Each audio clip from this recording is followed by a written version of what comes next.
Support for this show comes from MongoDB. You're a developer who wants to innovate. Instead, you're stuck fixing bottlenecks and fighting legacy code. MongoDB can help. It's a flexible, unified platform that's built for developers by developers. MongoDB is ACID compliant, enterprise ready, with the capabilities you need to ship AI apps fast. That's why so many of the Fortune 500 trust MongoDB with their most critical workloads. Ready to think outside rows and columns? Start building at mongodb.com/build. Welcome to the Vergecast, the flagship podcast of using AI models to rename all the files on your computer, for better and for worse. I'm your friend David Pierce, and this is the first in a two-part series we're doing about AI, and more specifically, how people who are building AI tools are thinking about the AI tools that they're building. Basically, we're at this moment in time where everyone who makes any kind of app, any kind of software, any kind of hardware, for goodness sake, is trying to figure out the ways to put AI into this. And on some level, I think that's silly, right? Like there's a lot of stuff out there that actually does not benefit from having ChatGPT shoved into it in some ridiculous way. But on the flip side, there are actually a lot of things that become better and more useful and more functional with these kinds of tools. One thing I think about a lot is text transcription. It's a simple thing, but right, OpenAI put out this Whisper model that does really good, really fast transcription of audio. That ends up being really powerful for lots of things. There's this feature in Todoist, the app that I really like. It's a to-do list app, and they have this feature called Ramble. I think I've talked about this before, but you can just talk your to-do list, all the things you're thinking about, all the things on your mind, all the things on your shopping list. You just sort of yell it into the app, and then it will attempt to go through and structure it all and make sense of it. And there's a couple of different layers of AI in there, right? But the first one is just take your voice and reliably, successfully transcribe it. That's very powerful. There's also an app I use called My Mind that is using AI to do really great search. So that instead of having to like make a bunch of notes and then file them into folders or give them tags or do any kind of organizing, you just put it all in and trust that you'll be able to sort and search and find things as you need to. This stuff can really work. So for the next 2 Sundays, what I'm going to do is I'm going to talk to 2 people who are making apps that I think are doing a smart job of AI. It's going to sound in both of these interviews like I like the products, and I do. That's why they're here, because I think they're thinking about AI not as just something to like shove into the app to charge you more money or juice their stock price or whatever, but because there's something it actually makes possible. And sometimes it makes those things possible in ways that are complicated and messy and privacy threatening and maybe even threaten to like ruin the vibe of the thing you're trying to build in the first place. But that also have upsides that make the things more useful and more fun and more discoverable. So we're going to talk about all of that. And my guest for this first one is Thomas Paul Mann, who is the founder and CEO of a company called Raycast. Raycast initially was a Mac app. It's now on iOS and on Windows. The way I would describe it is it's sort of a launcher and then some, right? So you use it to replace Spotlight on your Mac, and it then will let you launch apps. You can use it to store like text expansion things. I have one set up so that when I type HHOME for home, it just immediately spits out my home address. That's a thing that lives in Raycast. You can also use it to like manage the windows on your computer and move stuff around. But increasingly, one of the biggest things that it can do is access AI models. And you can use it just to chat with ChatGPT inside of Raycast, but you can also use ChatGPT to use your apps. So I can go in and I can type, at browser, download all of the tabs as a CSV and put it into a text file that I can then send to somebody. And that's like a thing it is in theory capable of doing. I can open it up. I can say at Finder, show me all the files that I have created in the last 24 hours. And it's actually an AI system that can use your other apps and even use your computer. We've talked a lot about AI browsers. We've talked a lot about these sort of tools that have lots of additional context.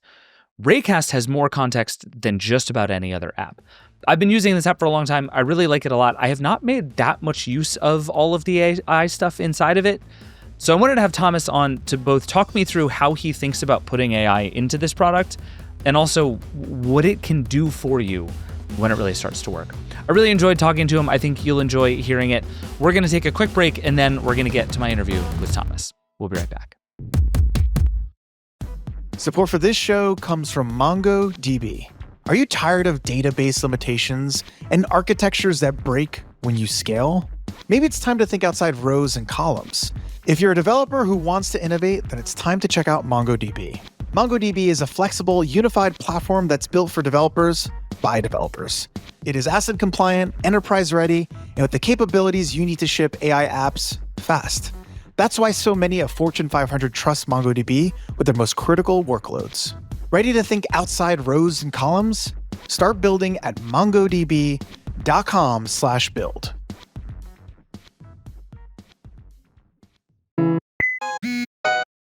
Thomas Paul Mann, welcome to the Vergecast. Hey, thanks for having me. You and I have talked many times, but we've never talked into a recorder like this. And I'm very excited to have you here. This is when we were like, we're doing this series about people who are sort of building and thinking about AI and what AI can do, which is a conversation you and I have had versions of many times. So now we're just going to do it again, and I'm excited about it. Sounds good, yeah. Sounds like we have done it a few times already, so let's see.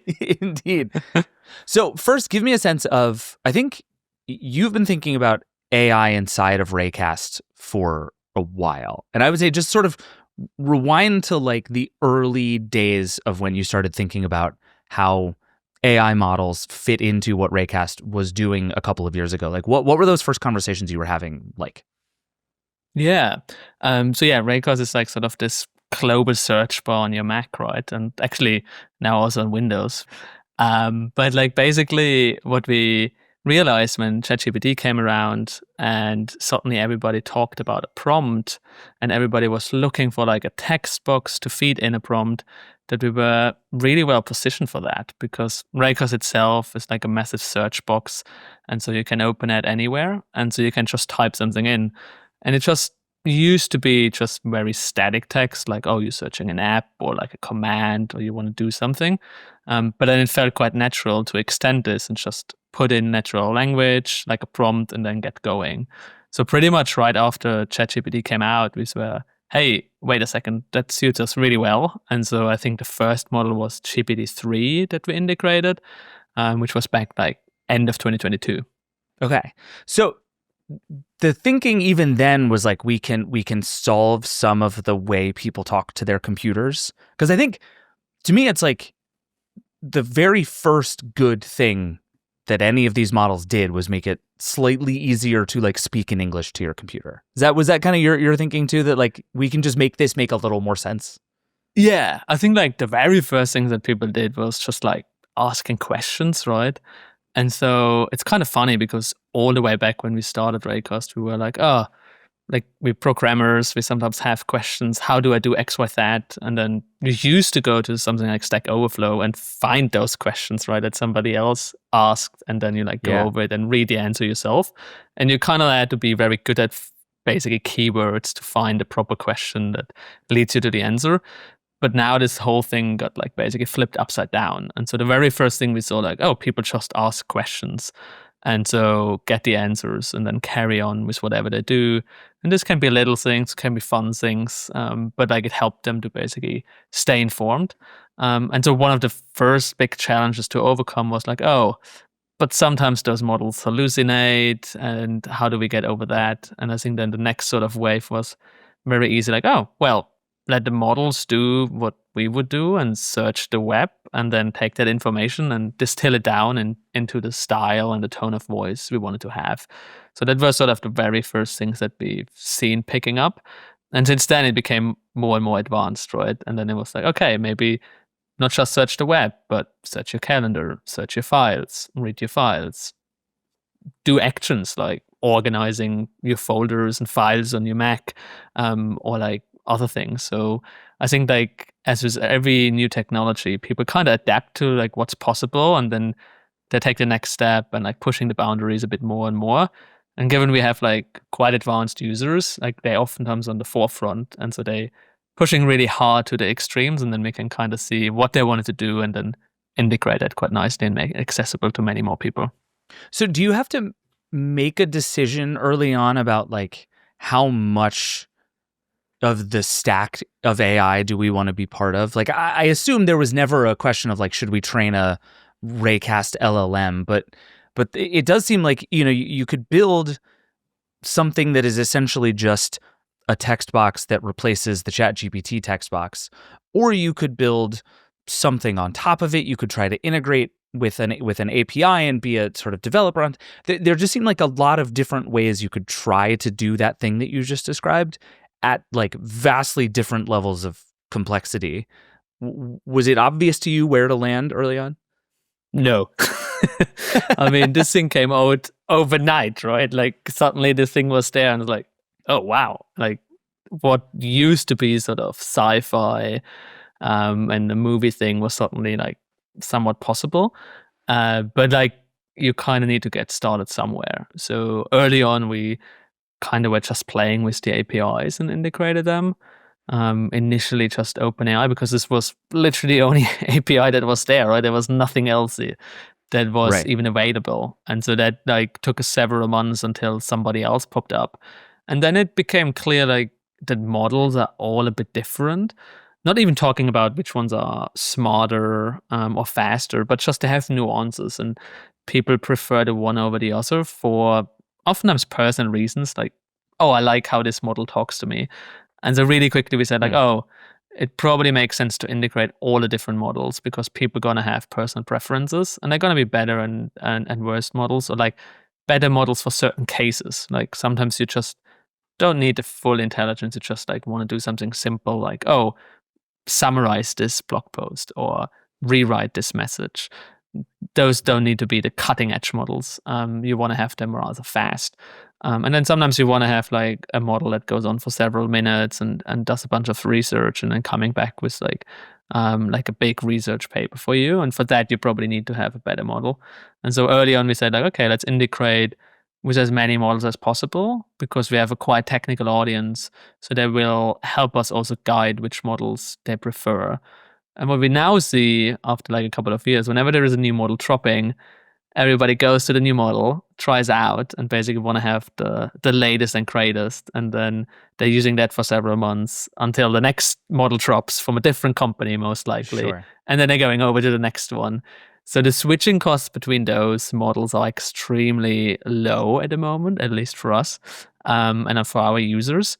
And then I think there's like, they're building up a bit of like muscle memory or like even learning how to get the most out of those models. And those things are sometimes a bit more tied to, let's say, a model family. But early on we said like, we're not going to go and build our own models. What we did some optimizations on the prompt level and also some fine tuning to like make the models really good in our case. And so that is, for example, making like a lot of like agentic workflows. But nowadays, like a lot of the models are pretty good at that on a basic level already. What were you doing in those early days? Like that was before everybody was talking about agentic stuff, but it also seems like kind of perfectly up the alley of Raycast to figure out, okay, how do we have this unique access to your device and your files and your data? How do we teach this model how to do stuff? Were you poking at that stuff even in these sort of early days before everybody was talking about agentic AI? Yeah, so we had this pretty early where we said like, this makes total sense for us.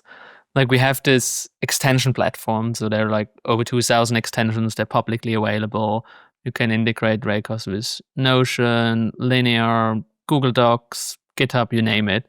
Anything you can really think of. And also on your local computer, like it can see your files and your calendar, etc. And so we had all of those extensions lying around and we're thinking like, oh my God, the obvious thing is instead of like you doing everything manual, you say what you want to do and the computer does it for you. Turns out it's a bit harder getting there, right?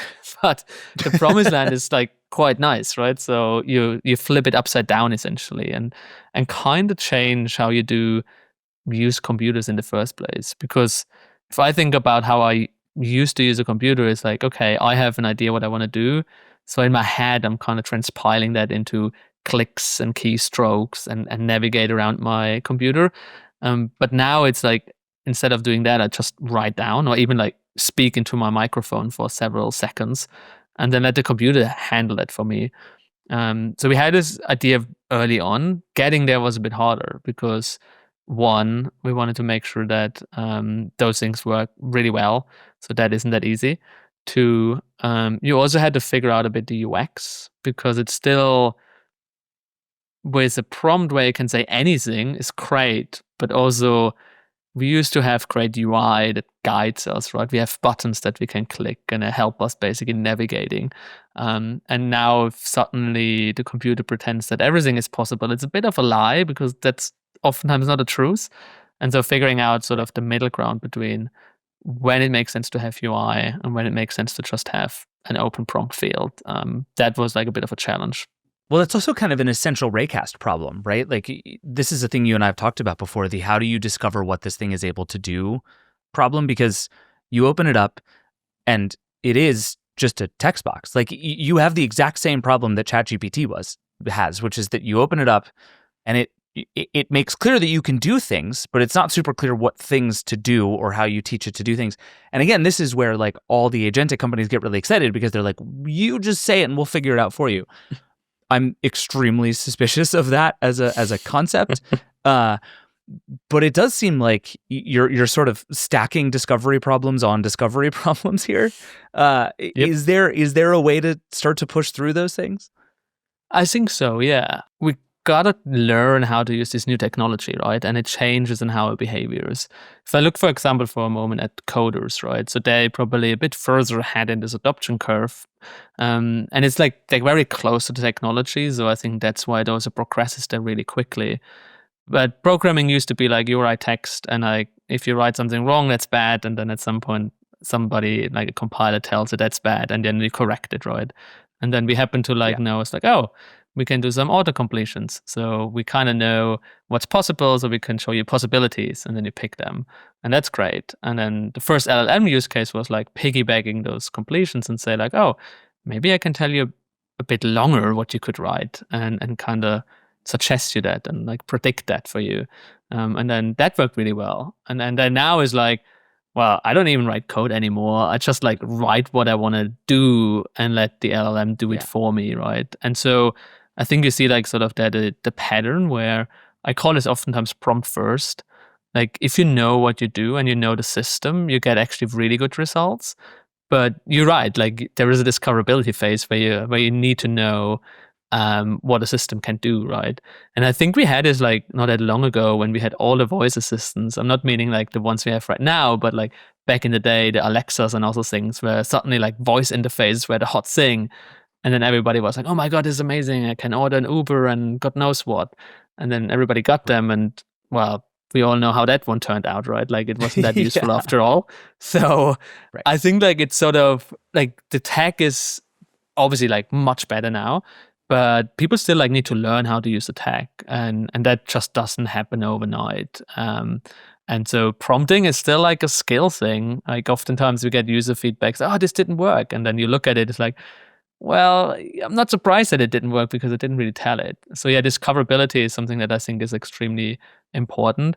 I think as those systems become much more proactive, I think this will be better. Like when a system pushes to you like, hey, how about that? Or like you start typing and it suggests you, oh, I know kind of what you want to do and I know what the system can do. So I can suggest intelligently what's possible and kind of guiding you in the right direction. So one place I think that approach could be really useful, and I'm sort of surprised to have not seen more people try to do it, is what you were talking about earlier with the fact that there are lots of different models that all have lots of different skills. It seems to me what we need is not just a sort of model switcher, right? And Raycast offers you access to lots of different models. There are lots of apps out there that are just like, we have all the models in one place. And that's something.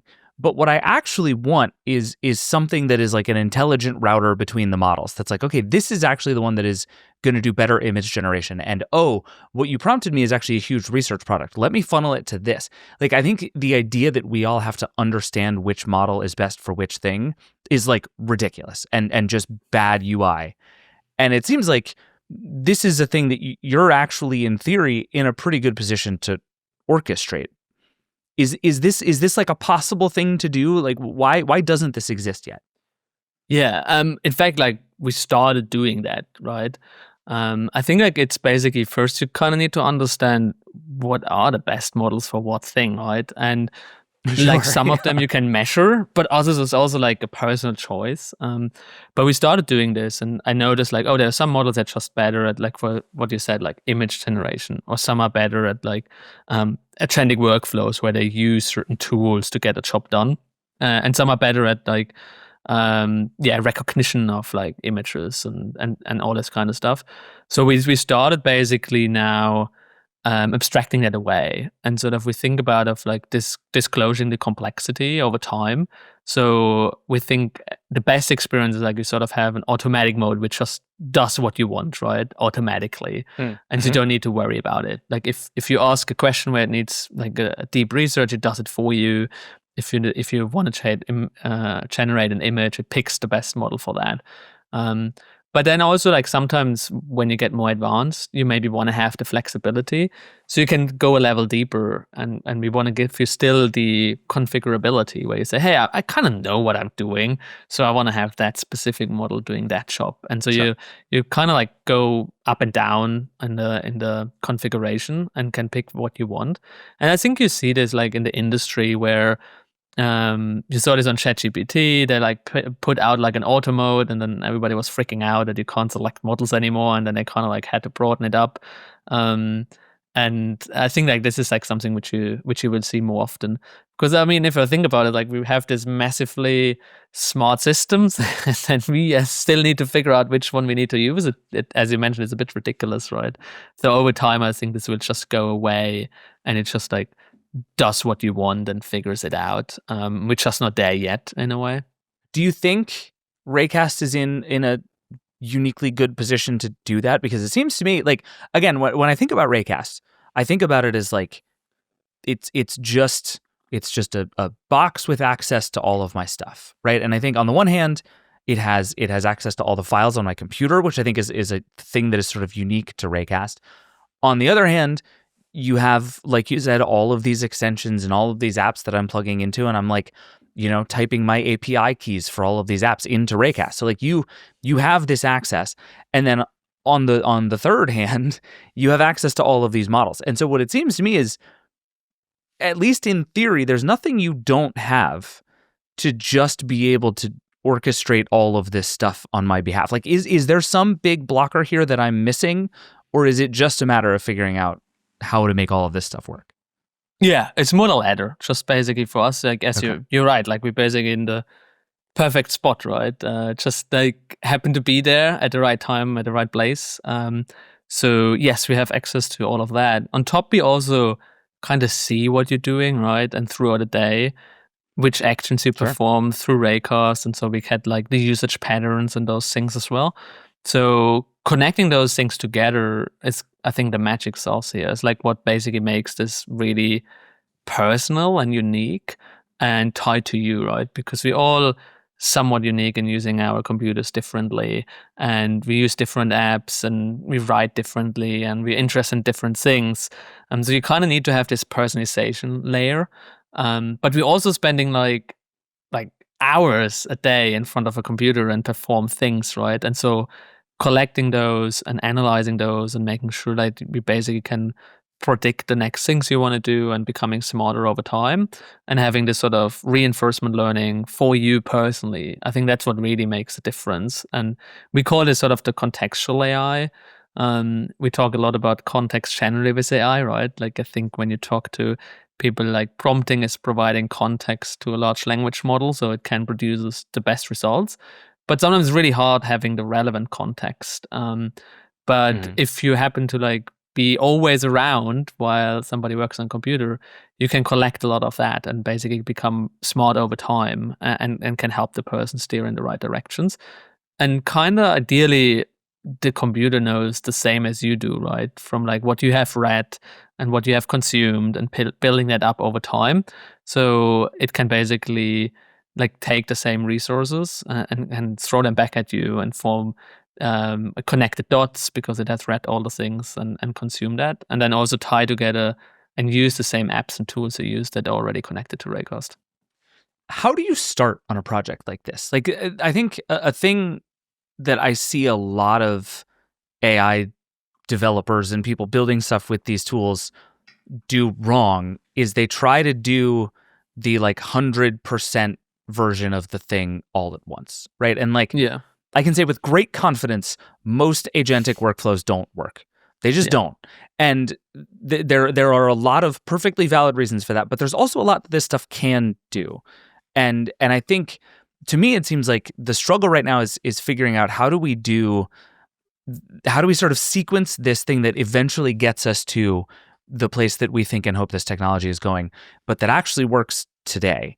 And what I see is everybody either builds stuff that doesn't work, or it ends up just being a ChatGPT text box, and you just sort of offload the does it work or does it not to ChatGPT. Yeah. Like, have you figured out how to sort of sequence your way to this magical thing that may someday be true but clearly isn't yet? Yeah, I think that's the tricky part, right? Like, we all seen the shiny demos in launch videos, and then they fall apart the moment you use it, right? And it's kind of annoying. And I mean, sometimes those things don't even ship; like, they're just videos, and they're never getting materialized. It's science fiction, right? And it is like the dream. This is the interesting thing about this moment is like I think people mostly agree on what the dream is, but it is still a dream. Right, like it's a plausible future, but it is still the future, and I think like everybody would do well to just remember that a little more often.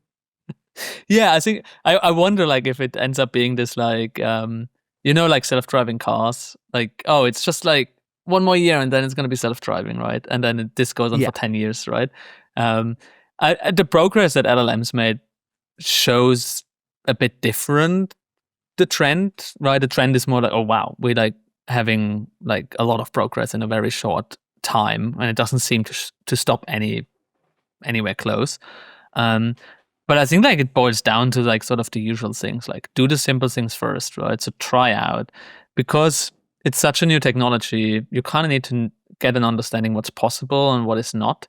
And so it's a lot of like just prototyping and see kind of what sticks and what brings real value, and it's not just like science fiction, as you say, which maybe works 1 out of 10 times, and then that's not going to be useful, right? And so I think like finding that middle ground is extremely hard.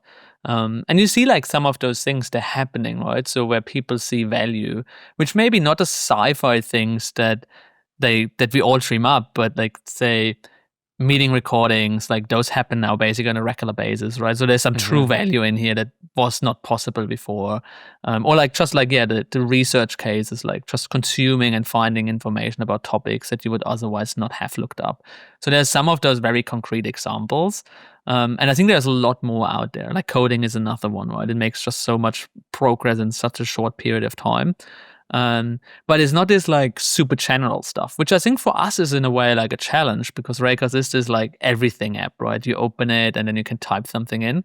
And so finding that middle ground is sometimes hard for us. But it's coming back to like, okay, let's see what people do very, very often every day, see how we can improve those workflows, and then go sweat the details, do the prototyping, and see what actually makes a difference. And then when you find something like that, you kind of can bring it back and then bring it back to users. And that usually like resonates as well, because that's what people then are used to. But it's like there's a lot of like exploration, and at the end of the day, everybody cooks with the same water, right?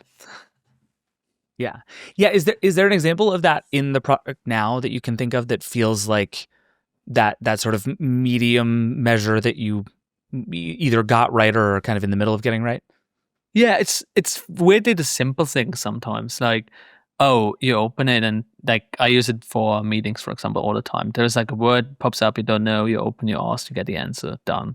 Like it's those. We also optimize Raycast as a tool for something that you basically use like hundreds or thousands of times, right? Like it does a lot of like little things that pile up. So it's for those short interactions. Things that we see people use all the time is like just like plain reformatting text and fix spelling because like, well, we're still typing all day long, right?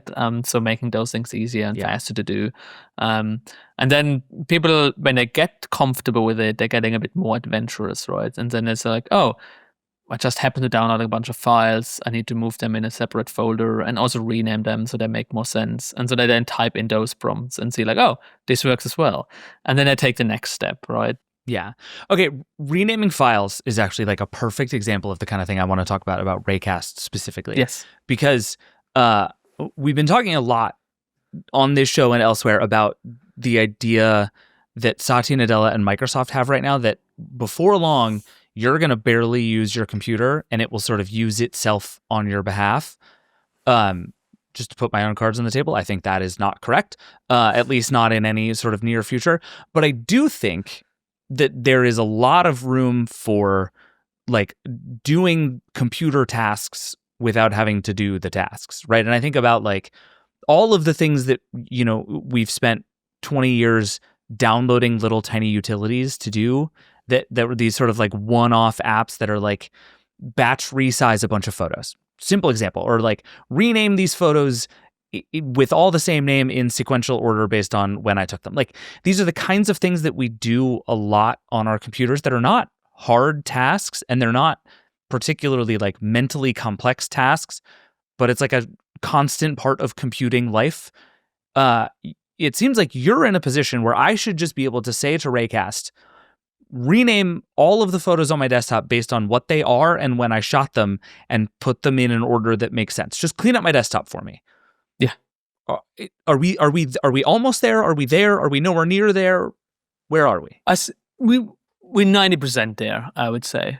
Really? In fact, you can do this today in Raycast. Like we have that, right? You can do this.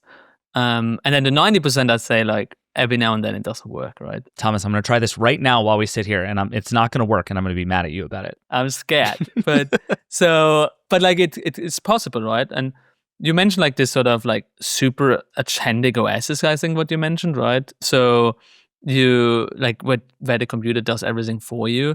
I mean, when we reach that state, we talk about AGI, right? Then there is a question like, why should I even open a computer? Like, what is a computer at that moment, right? Sure.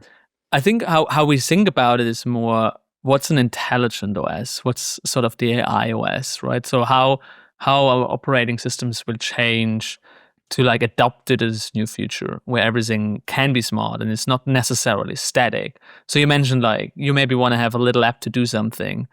What if you could have this app just like by asking AI and it builds this little app for you and then you have it for yourself, right? And then you use it for the job and then the job is done and then it maybe gets disposed and then it's like, that's fine, right? And so it's like this one-off software, this personal kind of software that is like personal to you, but maybe also to your team or your company that is like very tailored to the use case you want. I think that's like something which is quite fascinating as we like things get smarter and software maybe gets cheaper to build. I think there is something quite fascinating when your operating system becomes similar, right? So where you can just like prompt things into existence for like a short period of moment when you need them. And then when the job is done, you just like don't need to use them anymore. And then tomorrow you have a different one. Or maybe at some point you have apps that are just appearing there as you progress with your day. And it's like, oh, I saw David needs to like do certain things. Hey, here's a little app for you that you probably can use. All right, we got to take one more break and then we're going to come back and we're going to finish my conversation with Thomas Paul Mann. Be right back. Support for this show comes from MongoDB. Innovation is the key to success, but innovation also comes with its own set of challenges.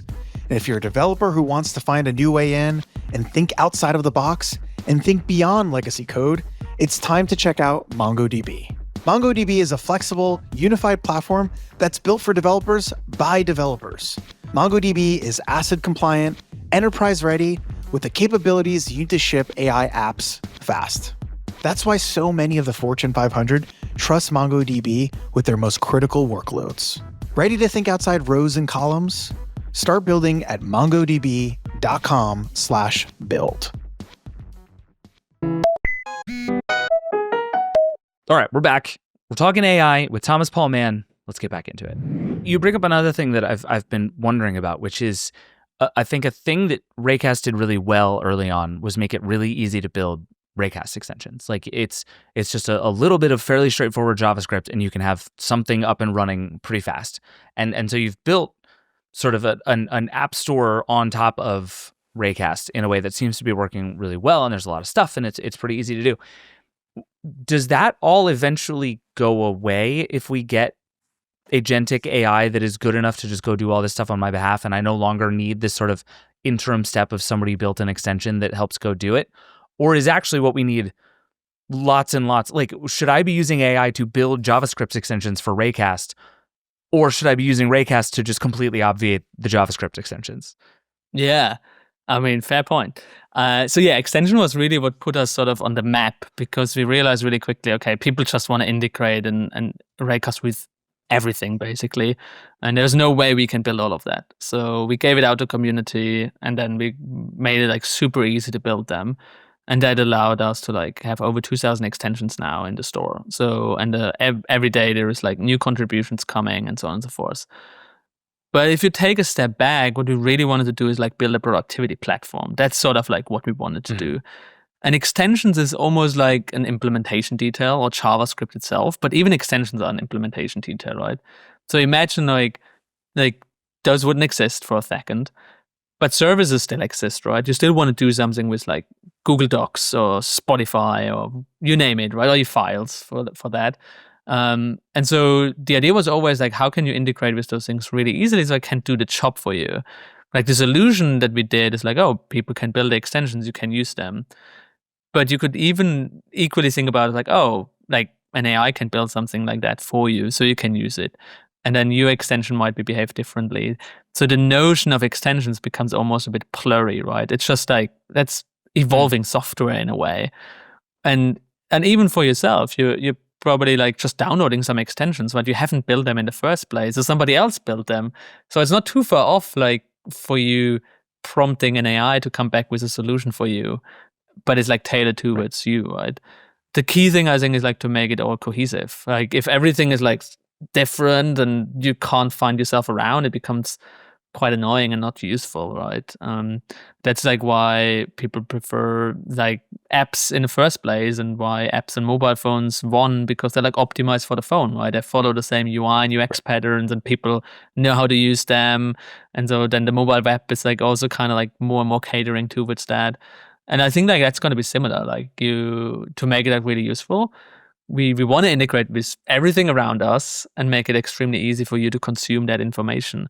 And then also because software becomes like free in some way to create, at least like little apps, you can transform that however you want to consume it. And I think that's super exciting, because we all like slightly different and we have maybe different preferences. I maybe want to see like a graph versus you will have a different representation. And like if you could just change that with like just a little prompt and then you have it your way, I think that's super exciting, where basically software becomes malleable and you can change it ad hoc and it becomes just what you want and becomes really this personal touch. And that's what I'm personally really excited about. And that's what I feel like operating systems will evolve into, something that is like a personal operating system to you, and they're not looking all the same, and software is not all the same. They're like tailored really to the person that sits in front of the screen.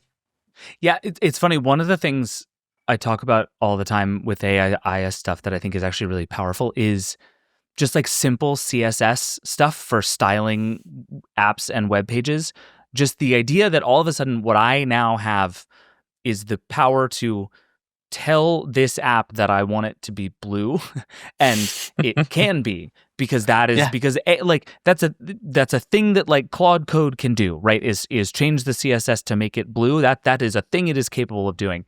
And then what you need on the other side is basically just the hooks that give me that tool to do. And I think what it's been before is like, okay, you have to build a bunch of complicated things and you have to come up with a whole like, how do we display the color wheel? And it's like, that's not like an impossible thing to do, but it is a thing to do. But if you just let people plug in that way, you give them all kinds of opportunities and options just by like opening it up to, we're going to let you build this however you want to build it.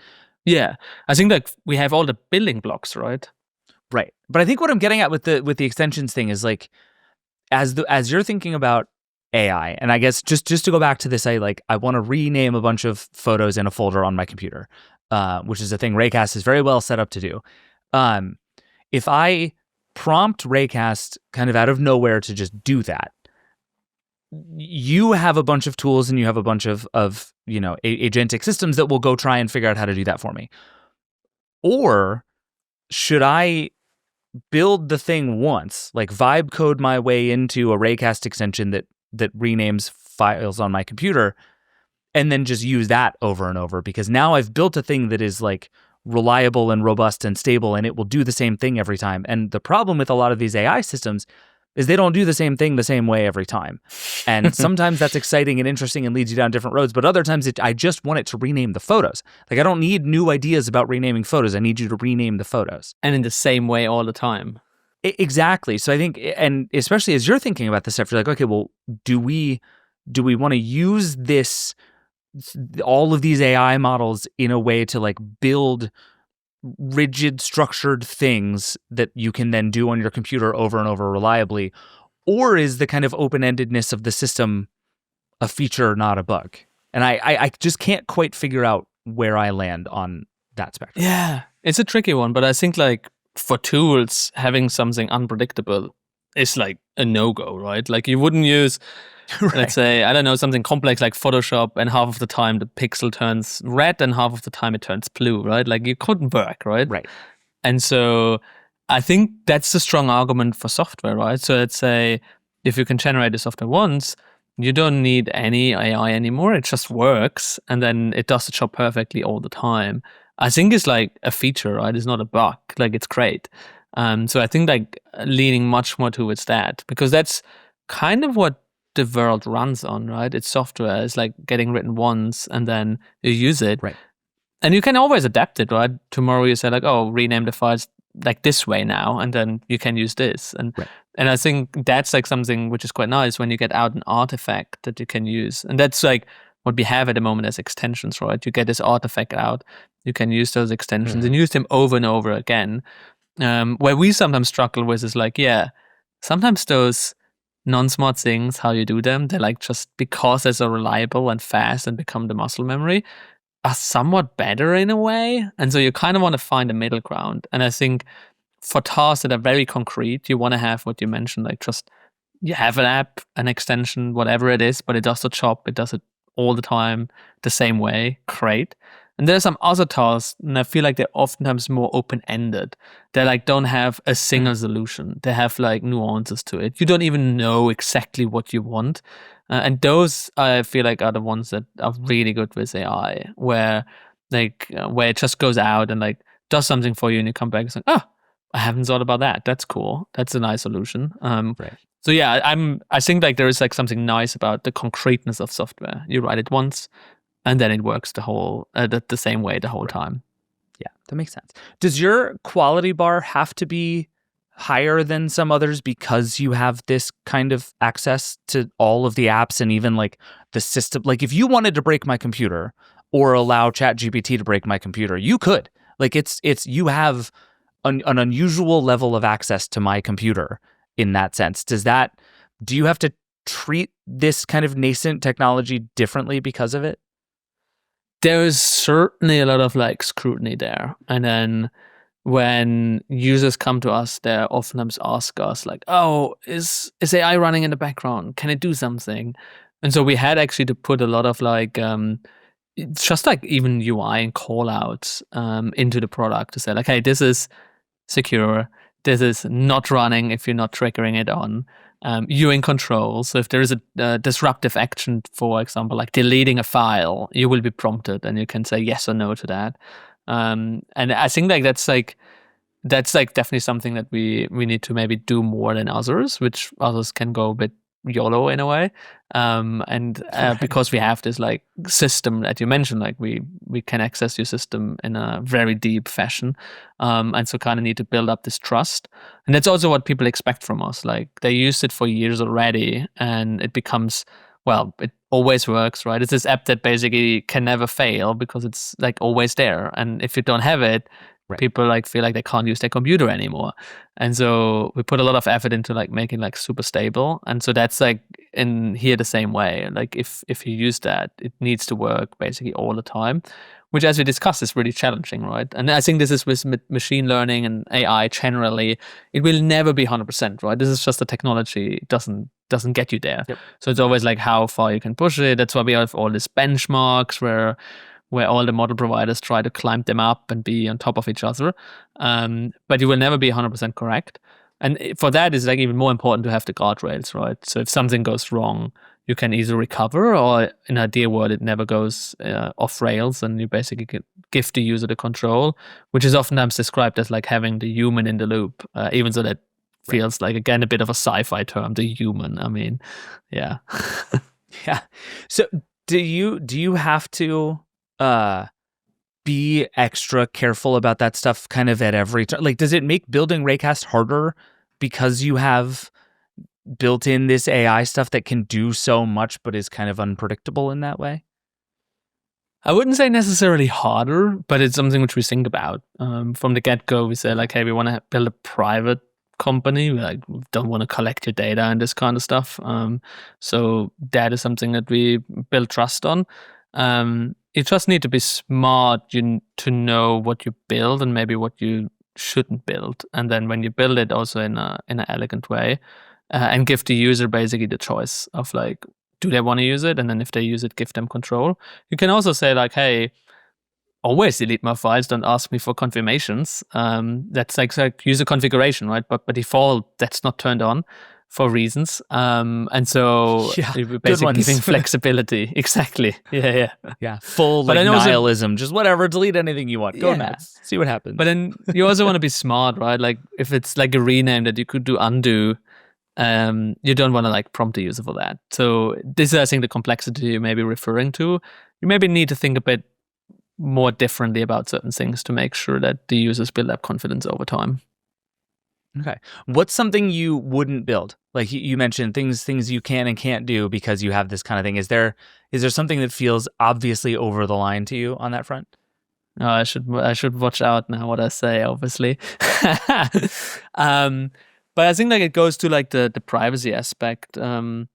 We had certain things like, for example, give you like a sense of what we felt like quite cool. We have this feature called Focus, and the idea of it is like basically you can block distractions like websites and other things, and then it basically blends them out. And if you go there, you see like a warning and so on and so forth. And then initially we had the ideas like, hey, wouldn't it be cool to make this smart? So that you don't even need to configure what you want to block. It just kind of like detects that this is probably a distraction. And then how you would do this is probably like you do a screen recording all the time or some screenshots, and then you send them out, and then you analyze them, and then you come back. But at the end, we felt like, this is maybe stretching it a bit too far on like analyzing your screen all the time. Which we don't really want to do. And I think what we realized, like users probably would be very hesitant. And then we thought about using like local LLMs for that. And then we said like, actually, the person that sits in front of the computer kind of knows what's the distraction. So the better solution is probably just letting them define it. As boring as it sounds, I feel like sometimes that's the right thing, right? Like, I mean, we have still intelligence, we can think, so sometimes maybe we can also put in what we want. So that was like just one of the things which came to mind, which we like sort of first started off like, let's make this super cool AI solution. And then you ask yourself like 3 times why, and then you end up as like, maybe like a more traditional solution actually cuts it here. That's such a good example, because that is the sort of thing that at first glance, you're like, it would be useful if Raycast or my system could understand the places that I'm wasting my time, right? Because it's going to be slightly different for everybody. I spend too much time on Reddit. You might spend too much time on Instagram. And if I could just be like, just delete all the places that I waste time, and it could do that, there's something that is cool about that. And there is something that is like immediately horrifying and off-putting about that. Exactly, right? What a lot of companies have said forever is just, we're going to push through that discomfort and trust that actually if people will eventually get used to it, we've made it so convenient that they're going to get past the ick factor of this. And I think this stuff just doesn't work reliably enough yet to do that in a really sort of predictable way. And the minute I go to like my work email and my focus session is like, I'm like, I'm out, right? Like you've now broken the system. But also I think frankly, every developer has some responsibility here to say, it's actually okay that we're not comfortable with this. And maybe I shouldn't be pushing you to get comfortable with this. Maybe I should be asking you to make decisions because you're a person capable of making decisions, not to get over the fact that I'm going to make them for you. And I think we're about to go through a million versions of that with all of this AI stuff. It's like, should we just bet on the tech getting good enough that everybody will get used to it or have to? Or should we like continue to make an effort to let people be in charge of their own existence? And like, this gets big and heady and existential really fast, but it does feel like we're encountering that question kind of a million times every day. And even like, I just keep thinking back to this thing Satya Nadella said about like, we're not that far away from people mostly not using their computers and just directing their computers to use themselves. And I think philosophically, there are ways in which that feels wrong to me. I feel like it's always sort of this value exchange, right? What do you get out? What do you put in and what do you get out, right?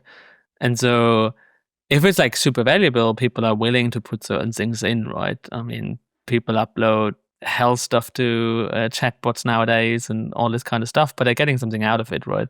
So I think it's always the question, like, what is the value exchange here?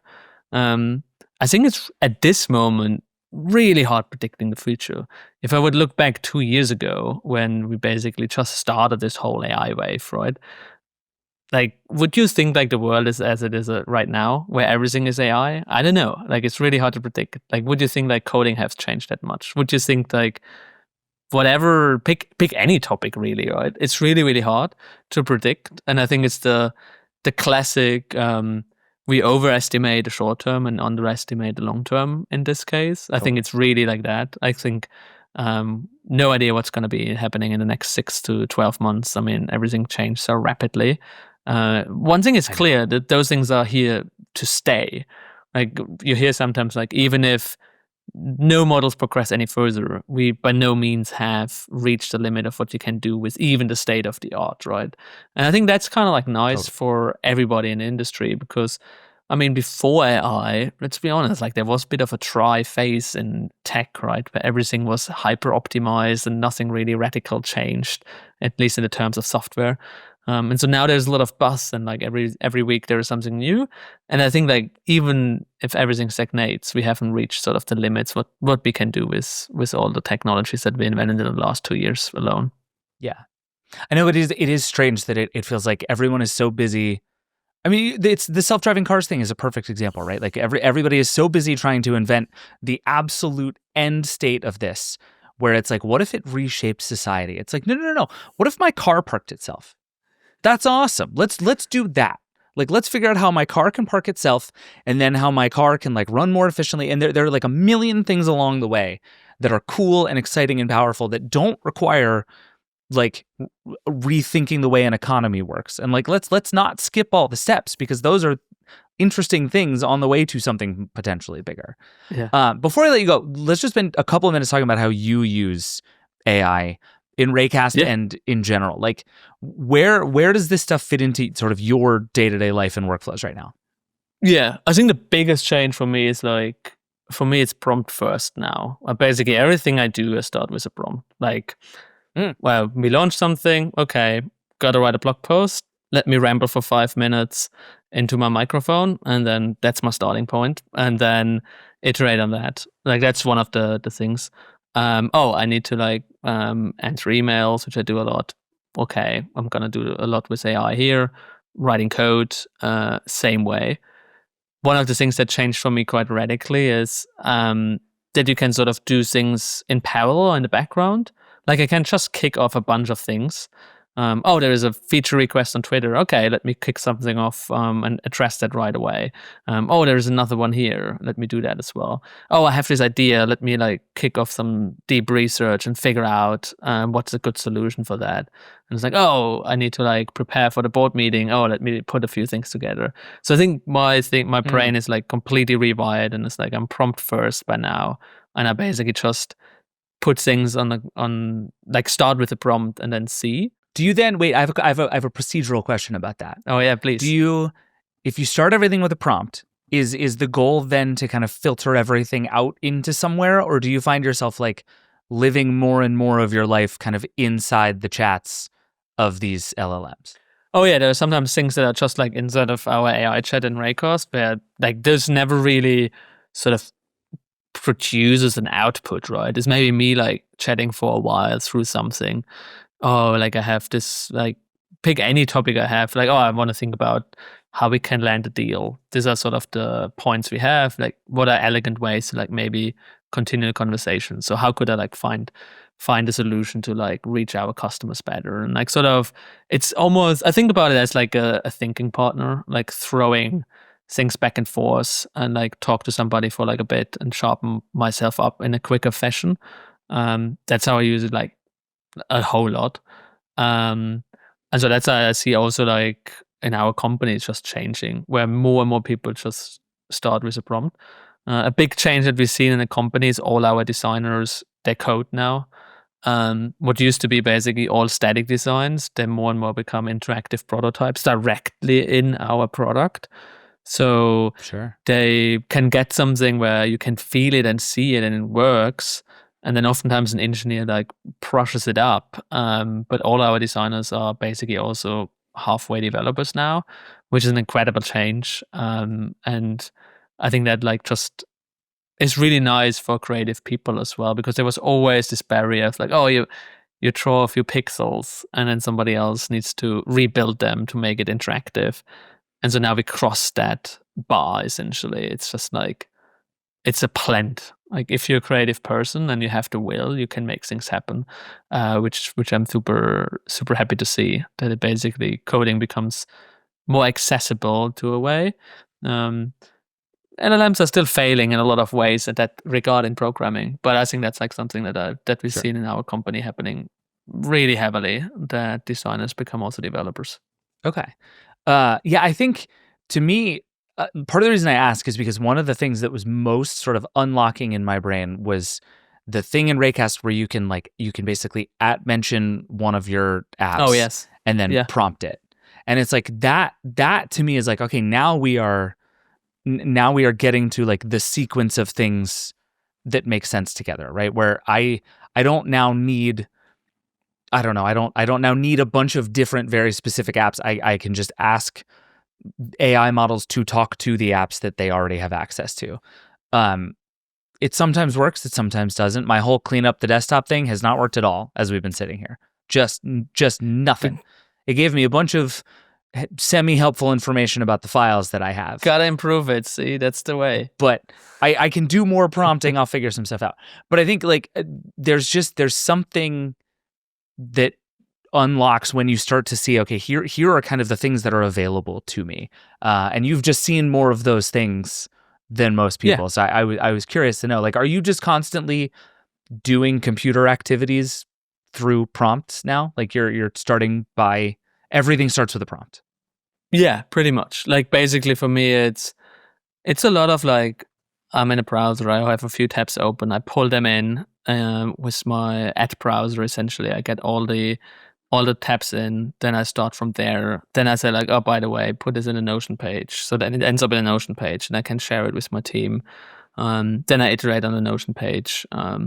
I do those things like quite a lot. But also it's like, I let it write code for me to do certain tasks. Like I had recently, a bit of a silly example, but I had to do my tax return. Well, I didn't do the tax return with AI, right? But for that, I needed to download all my payroll, and all of them had a password. So I was just asking AI, it's like, hey, take those 10 PDFs, and here's the password. Can you remove it so I can send it to my accountant? And it did it for me. It just wrote some code. I didn't really look at the code because I kind of like know, okay, that's like what it will do. And then it like, perfect. Otherwise, I would have spent like, I don't know, 5 minutes going over each PDF. First of all, figuring out how to remove a password, which I have no idea. And so I think that's I think the change, which I'm quite happy about. And it's like, for programmers, this has kind of existed for a long time. We call these things scripts. It's like little things that a programmer, every programmer you ask, they have a script for various random stuff that I do multiple times a day. What is if this script is just natural language? Like, what if you just say this? And then to your point, if it solved the problem once, just reuse it so you can use it like many times, right? That's, I think, like those kind of little things that will make a big difference. And that's what we do with Raycast. We want to speed up every little thing, and you use Raycast hundreds of times a day. What are the next 100 things you should do with Raycast? That's how we think about it. What are the problems we can solve that you use actually super often and not just like once a year or whatever? And that's like, I think, the journey we're on. That's pretty cool. Yeah, and it's like once you have computer access, the number of things that can start to comprise becomes just enormous. Yes. And you have access to the browser, and it's like, again, this is why I think Raycast is so fascinating, because you have you can see the whole stack in a way that is very hard to do for almost any other app. It means the trust bar for you is very high, but it also means like we talk a lot about, these AI agents just can't see and do all the things that they need. Raycast kind of can. Yeah, I think like that's the nice position to be in, like being at this position to do all of this kind of stuff.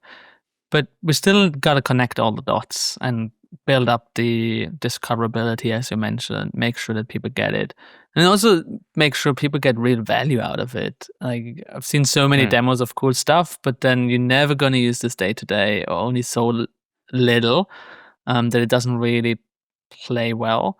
And so that's like for us really the challenge. Like, natural language is great, but discoverability is hard. You don't know what's feasible and so on and so forth. But yeah, like I'm excited about this, helping basically making your computer smarter by using the same apps and tools you have, by having one AI that kind of follows you around across your journey on your computer, and not having like an AI in every app and it's like everything is like isolated. We've been there with apps, right? It's kind of like annoying. And we don't want to spread that again, that all our knowledge, memory, context lives in each and every app. And I get it. Like, every company of those apps want to have this, right? They want to lock you in so you stay in that single app. It's like the financial things that they want to have, right? They don't want to give it away.